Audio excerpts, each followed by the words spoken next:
No reira kātira e tātou nei. Tātou, kua hui mai nei I raru I te āhuatanga I raru I te tuanui o tō tātou whare nei, me ki ko te raukura. Tēnei au e mihi kau atu nei ki koutou, nau mai, hara mai, rarau mai. Rarau mai ki te kaupapa o te rangi nei, rarau mai ki tēnei takiwā, rarau mai ki te oranga o te tangata. Tēnei au, hei reo, hei māngai mo Taranaki wānui, e tuku atu e o tātou tini mate ki te pō, no rere e te mate. E ngā tini mate, tēnā hari atura, hari atura, hari atura. Ki tātou te hunga ora nei e hara mai nei ki a kōrero tia I te āhuatanga o te kaupapa, nau mai anō, hara mai anō, rarau mai anō. Tēnei au anō, he reo mo Taranaki wānui, e mihi wakatau nei, ki roto ki tēnei mutu me ki o Aotearoa. Ki tēnei rohe me ki o te upoko o te ika, ki tēnei ware me ki te raukura nei. No reira anō e koutou mā. Kawea mai nā kaupapa nui kei runga I a koutou. Kawea mai o koutou kete kia ki ai tērā kete I te kōrero, hei aha, hei toha atu, hei wāngai atu I te tini me te manu. No reira ko tāku nei, te mihi kau atu ki te toko toru nei, e hara mai, te wakanui I tō tātou kaupapa, ka mutu I taku mihi wakatau nei, whakawaka hoki ana ki a koutou, hei wakahaere I tō tātou hui. No reira anō e koutou, nau mai, hara mai, rarau mai nei. With that, it is indeed my honour and privilege to welcome you here on behalf of my elders. Unfortunately, our elders are pretty busy. They're out doing what elders do, whatever it is. I'm not actually old enough to be an elder, so I wouldn't quite know what elders do, but they're pretty busy. And they said, I've got another name. My name is Nevin Broughton from Taranaki, but I've got another name, which is Boy. And they said to me, Boy, go down and make sure these people are felt welcome. So in the absence of my elders, I stand here today and welcome you. I see that we're here at an international conference, so firstly, I welcome you to our country, Aotearoa. Secondly, I welcome you to our region, Te Upoko o Te Ika, or the head of the fish of Maui. Thirdly, I welcome you to this building, Te Raukura, which relates to, in Taranaki we have a feather, which we call a raukura, which is a symbol of peace. So I welcome you to this particular building, and I think it is definitely appropriate that we should be holding this hui here. Why is it appropriate? Because we're talking about drugs and driving, and if we look just out there, you'll see a concrete slab. On the other side of that slab, you'll see a large statue of Kupe, his wife, as also the tohunga that was on the waka when they came over and found Aotearoa, New Zealand. And I was thinking to myself that in today's world, there's drugs and driving. In the days of old, if there had been drugs and paddling or drugs and sailing, we may not be here today. So it was said that Kupe actually found Aotearoa by accident. He was chasing a large wheke called Te Wheke a Muturangi, and came upon Aotearoa by accident. It was said that his wife pointed out, and if you look at the statue, you'll see a lovely lady. A lovely lady out there pointing, and it said that she said, "Te tiro he Aotearoa." Look, there is a big cloud, and that cloud is indicative of land, which gives us the name Aotearoa. So Kupe came over here, he found this place, the great navigator. He wasn't driving, but he was sailing. He then returned back to where he came from Hawaii, and told the people, if you follow these directions, you will get to a land that has a long white cloud over it, otherwise known as Aotearoa. After that, the many waka of the Maori people came over, and my people were one of the people that ended up settling down here in Wellington. So we welcome you to this harbour also known as the head of the fish of Maui. If you get an opportunity to have a look at the map of the North Island, you'll see that, well, not all maps have got it, but the official name of the North Island now is also Te Ika Maui, which means the fish of Maui. And if we come down to Wellington, we're in the head of the fish of Maori. So it's totally appropriate that we should have Parliament down here in Wellington to make decisions for the rest of the body of the fish, and that the smartest people also reside down here in Wellington. Something to do with brains being in the head or something like that.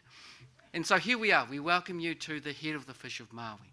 And then I welcome you to this particular building. We call this building the Whare Waka. It serves three purposes. One is a whare tāpere, which is where we are now, which is a conference facility, an opportunity for people to come together and share kaupapa such as this. Secondly, in the middle, we have the Karaka Cafe, which is the wharekai ability, which gives us the opportunity to manaaki and look after people in their physical being when they come in here. Thirdly, down the end, we have the whare waka component, which looks after the waka we have, so that if we're out there, not so much driving, but paddling, we're doing it safely as well.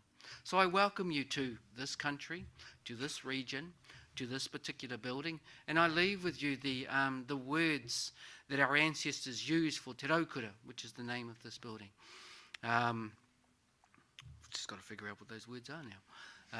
He honere he kororia ki te atua, he maungarongo ki runga ki te whenua, he wakaaro pai ngi ngā tāngata katoa, aha ko kowai te tangata, aha ko nohia te tangata. Peace and goodwill to all people. Blessings be upon the land to all people, regardless of who they are or from whence they come. So it's totally appropriate that inside of those words we welcome you, regardless of who you are, regardless of whence you've come, to this particular portion of our building, so that you may ātawananga carefully discuss the kaupapa at hand. That being said, we have some particular people to my left here that I'd like to especially mention.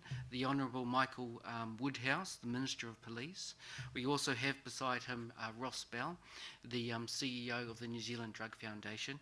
And the rose between the thorns, she's not actually between them at the moment, is Rita, who I believe has come all the way from Canada.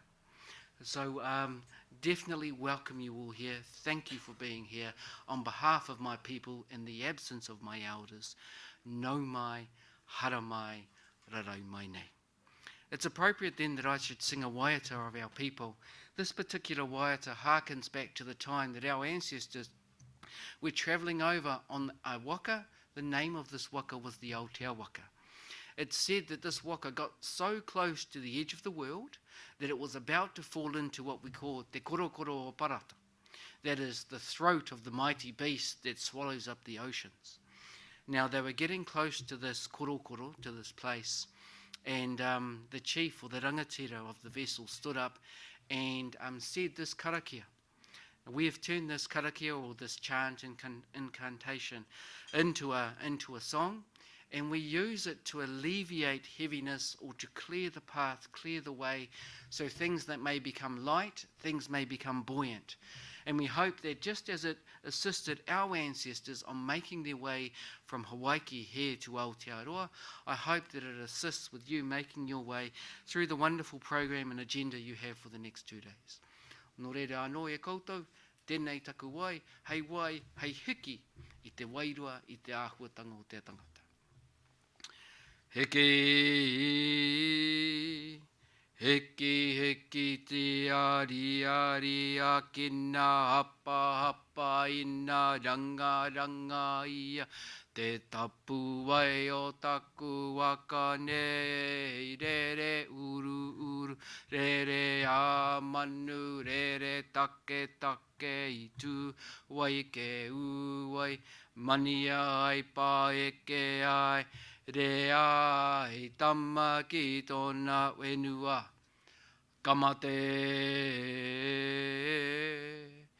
Kamate tama ate ema ka puta, kaitua kaiwa o kaia tama ko tae. Kai te moko purangi, kai te wai au, kai te ao marama, e rongo waka iri ia ki runga. Awiti tūturu waka maua kia tēnā, haumi e, hui e, tāiki e. Nō rere e koutou ma, anō nei taku mihi, nau mai, hara mai, rarau mai nei. Thank you very much for providing the very warm welcome to your whare. And can I add my warm welcome to you all, to those people who have travelled a very long way to come to our humble symposium. We're branding this event as a complex issue, and over the next 2 days we're going to work through what those complexities are. But I think the complexity is illustrated in the types of people who have come to the symposium. It highlights the fact that a lot of different players have to be involved in this issue. So we have representatives from the Automobile Association, local government, community road safety workers, we have frontline community action workers, we have researchers and academics, we have our colleagues from the police, we have policy makers from government. And I think over the next 2 days, all of us will see the different roles that each has to play. It's the Drug Foundation's honour to be co-hosting this event with our partners, and I want to acknowledge them because they add a lot of mana to our New Zealand hui. The first is the Office of National Drug Control Policy in the US. So Faye, please pass our thanks to Director Botticelli for adding your support to this event. To our colleagues from the European Monitoring Centre on Drugs and Drug Addiction, an organisation that needs to shorten its name. But Paul is here representing our colleagues from Europe, and our very good friends at the Canadian Centre on Substance Abuse, and Rita Nota-Andrea, the Chief Executive, and her colleagues are here, and it was CCSA that physically hosted the first international symposium in 2011. I also want to acknowledge our domestic supporters who have added some putia to allow this event to happen. Our colleagues from the Ministry of Transport, ACC and ESR. So please join with me in thanking those three agencies. They get a clap because they gave some cash. It's my pleasure to invite the Minister of Police to formally open our hui. The Honourable Michael Woodhouse was first elected to Parliament in 2008. He's a national MP based in Dunedin. He's held the positions of Minister of Immigration, Minister of Veterans Affairs, and importantly for our work, he was recently the Associate Minister of Transport and had responsibilities for this type of work. After this recent election, Michael was reappointed as Minister of Immigration. He was given the portfolios of workplace relations and safety. And wearing the hat today, he is Minister of Police. And I think that's also very apt. The Drug Foundation has had a long history of working closely with the police, so it's very, very good that our police colleagues can be supporting this event. Michael has a long history of working in the health sector prior to being a Member of Parliament. He has a commerce degree and a Masters in Health Administration, but more importantly, he has a proud interest in a game called rugby. All those other things are irrelevant really to New Zealand, as our international colleagues should know this. He is a rugby referee and he plays for the parliamentary rugby team. What position are you in? As far away from the ball as possible. As far away from the ball as possible. Please welcome Michael Woodhouse. Kia ora Ross, kia ora tātou katoa, ngā mihi kia koutou katoa no mai, haere mai. Welcome to our guests from around the world, firstly. Can I acknowledge you, Rita, and we'll be hearing from you soon. Ottawa has been very much in the news over the last couple of weeks, and we've watched with a great deal of concern as the events of a couple of weeks ago unfolded. As a parliamentarian who has friends and colleagues in Parliament in Canada, we were extremely concerned, but also, I think, interested to know what that would mean for us. You know, we live in restless times, but both our democracies are very open, and we are really connected, I think, to our public leaders. And I hope through the reflections on security in both Canada and New Zealand, that doesn't change, because I think that's a really important part of our cultures. Last week I was at a conference, an Interpol conference actually, my first as Minister of Police, and I was incredibly encouraged by the level of cooperation and collegiality between jurisdictions, the 167 nations, including the United States and European nations, and thankfully South American countries, because our connections with Interpol may need to be strengthened over the next few days as a certain recent event unfolds. But also thank you and welcome to all of those who've travelled from around the country to be here, and I want to acknowledge, as Ross did, those supporters in government, and I see a few friendly and familiar faces from the Ministry of Transport and ACC here, because we all have an interest, I think, in a significant issue that you'll be discussing over the next couple of days, and it's certainly my pleasure to open what is a significant drug driving event, probably the most significant to be held here in New Zealand. And it's a problem that the government takes very seriously. So it is great to see a wide range of experts from around the world gathering here to share ideas about how we can reduce that risk to public safety. And I want to acknowledge you, Ross, and your team for the work that you do with the New Zealand Drug Foundation and the co-hosts, the White House Office of National Drug Control Policy, the Canadian Centre of Substance Abuse, and the European Monitoring Centre on Drugs and Drug Addiction. I think all of the agencies, including our own, are important partners of the New Zealand Police, and their support for the Symposium underlines the importance of cross-agency and cross-sector cooperation in this area. In New Zealand, alcohol and drug-impaired driving contributes to about a third of all road deaths every year. And we don't know as much about the extent of drug driving as we do about drink driving.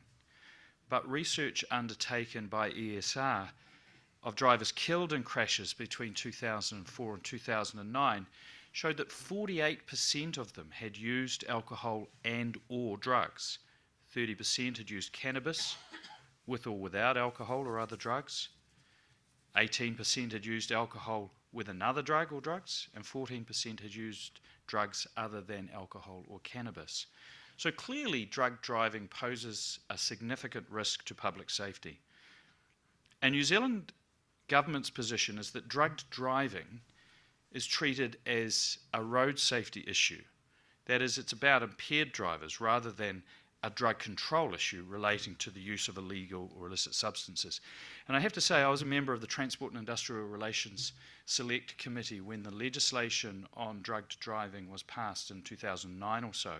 In fact, as the newest member of that Select Committee, I undertook the first roadside impairment test in New Zealand. Actually, it was in a Select Committee room on the ground floor of Parliament. And there was a very nice police officer who came in to advise the Select Committee. There's a few who might have been there that day. And I had to go through the test as it is administered on the roadside, and it's pretty significant, even when you're under the influence of just caffeine. But it certainly is an important screening tool for identifying impairment. But the committee was exercised by the fact that actually, you know, these things are illegal anyway. Doesn't the very presence of drugs in one's system constitute a breach of the Crimes Act? But I think it's right that we treat this as a road safety issue, because otherwise it gets, the messages get a bit mixed, I think. And I don't think that approach necessarily undermines the general prohibition issues around drugs, but it does highlight the fact that this, in this context, is a road safety issue. But as you know, it's a complex area. And the presence of drugs in a driver's system isn't necessarily evidence of impairment. And I certainly had to run that gauntlet as Associate Transport Minister earlier this year. Some of you may have seen a Sunday program and known of the case of a young man in the Bay of Plenty who was killed, a father of a couple of young children. Tragic event where the other driver had THC in his system. Relatively high level, which would suggest recent ingestion of cannabis. But because a roadside impairment test was not able to be undertaken, he wasn't charged with drugged driving causing death. And instead he was charged with careless driving, and he got a relatively minor sentence for that. And of course that caused quite a bit of anxiety and scrutiny about whether or not we got the legislative framework right. And I had to answer questions about, well, surely this fellow's drug use contributed to or caused the accident. And my answer to that was, probably. But probably isn't the burden of proof in our judicial system. It's beyond reasonable doubt. Now, all of that presupposes that there isn't a correlation, or yet a proven correlation, between the level of a drug in someone's system and the level of impairment. And that's been the issue that we've been grappling with as policymakers. And I know the UK is a bit ahead of us on some of that thinking, and I know Australia has different approaches to this. But one of the things I'd really like to come out of this, and I'm sure our Ministry of Transport and ACC colleagues will, is the degree to which the science is able to inform the policy, and whether or not we have testing processes and science that creates a framework that we have more or less with alcohol, which is we can have confidence that a certain level of alcohol in a system is highly correlated with a level of impairment. The advice I got was that we weren't there on drugs, but I think that's an important scientific issue that I'd be interested in hearing from you about. But the 2009 changes that we made was accompanied by the introduction of those impairment tests for drivers suspected of being under the influence of drugs. And as of August this year, 1,309 compulsory impairment tests had been undertaken, with 89% of the subsequent blood samples for those who failed testing positive. So that's a high level of positive results, which indicates that police have robust training and impairment testing in place, and that the officer's judgment of behavioural impairments are very sound. As a result, they're successfully identifying those who are driving under the influence of drugs, while not significantly over-referring unimpaired drivers for invasive and unnecessary blood tests. And New Zealand Police is constantly searching for ways to improve its drug driving detection and enforcement, and it's been looking at Australia's mixed enforcement model. This incorporates both roadside compulsory impairment tests and random roadside drug tests. And a multi-agency delegation, including police, has been reviewing the system in place in Victoria.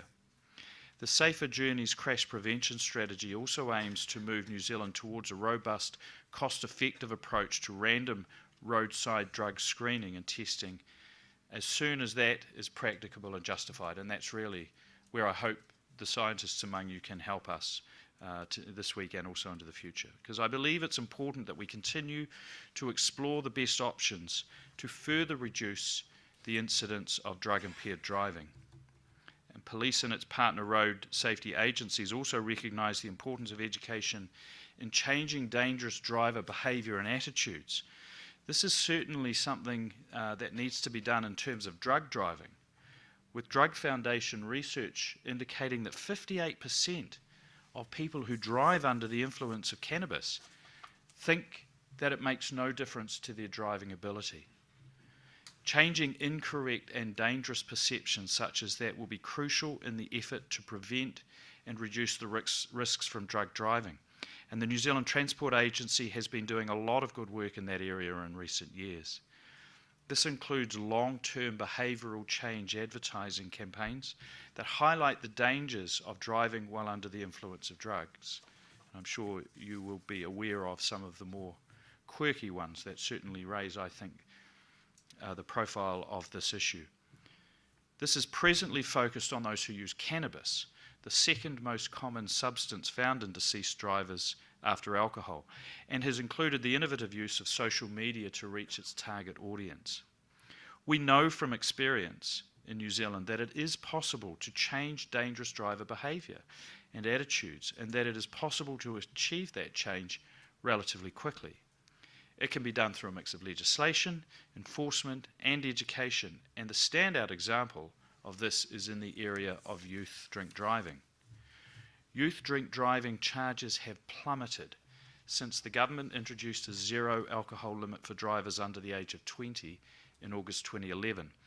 Under that regime, drivers who have more than 150 micrograms of alcohol per litre of breath are prosecuted in the normal way, while those who have levels of alcohol in the system below 150 are issued with infringement notices and licence demerit points. In the 3 years since this change was introduced, prosecutions for drink drivers under the age of 20 have dropped by over 50% compared to the 3 years before that change. Now, not all of that change will be attributed solely to the new limits. The driving age was also raised from 15 to 16, and there's been a 32% decrease in drink driving convictions overall for adults over the same period. But the new limit, coupled with changing attitudes and education programs, is having an effect. Even more importantly, crash casualties in this age group has also reduced. We now have a generation of drivers coming through who have only ever been licensed under a zero alcohol regime, and whose formative driving years have been marked by the knowledge that even one drink is one too many. So there's been positive behavioural change that we hope will continue once they're past the age of 20. And that should be reinforced by the lowering of the alcohol limits for adults, which takes effect from December the 1st, and which will introduce instant fines and demerit points for those caught between 50 and 79 micrograms of alcohol per litre of breath. So that's just a quick overview of some of the areas that the government's been working on to combat drug and alcohol driving. We recognise the importance of cross-agency, cross-sector, and in this context, international cooperation. And that's why gatherings such as this are so important. So thank you for attending. Thank you in advance for your contribution. I want to wish you all the best for the next 2 days and look forward very much to hearing the outcomes of your discussions. Thank you.